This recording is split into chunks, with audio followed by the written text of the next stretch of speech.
এই কবরবাসী, তোমার বিচার শেষ, তুমি জান্নাতে চলে যাও। আরে আমি তো খারাপ মানুষ, আমি দুনিয়াতে তো অনেক খারাপ কাজ করেছি, আমি তো জাহান্নামে যাওয়ার কথা, আমি জান্নাতে কিভাবে যাব? হ্যাঁ, তুমি দুনিয়াতে খারাপ কাজ করতে ঠিক আছে, কিন্তু একটা ভালো কাজ করেছো, যাও দেখে আসো। আল্লাহর বস্তে কিছু দিয়া যান গো ভাই, আল্লাহর বস্তে কিছু দেন আমাকে।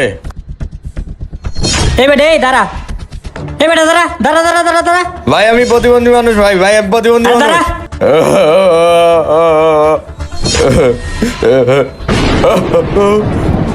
আরে বেচারা তো প্রতিবন্ধী, দেখি তো। এ ভাই, ভাই ভাই, উঠেন উঠেন উঠেন উঠেন উঠেন। ভাই ভাই ভাই ভাই ভাই, এই যে আপনার টাকা ভাই। সরি ভাই, ভুলে গেছে ভাই, আমার মাফ করে দেন। যান। এটা একটা রাস্তার মাঝখানে কেন? দূর। দেখেছো কি ভালো কাজ করেছো? তার মানে দুনিয়াতে আমি একটা ভালো কাজ করার জন্য সব গুণ আমার মাফ হয়ে গেছে। হে আল্লাহ, আপনিই সর্বশক্তিমান।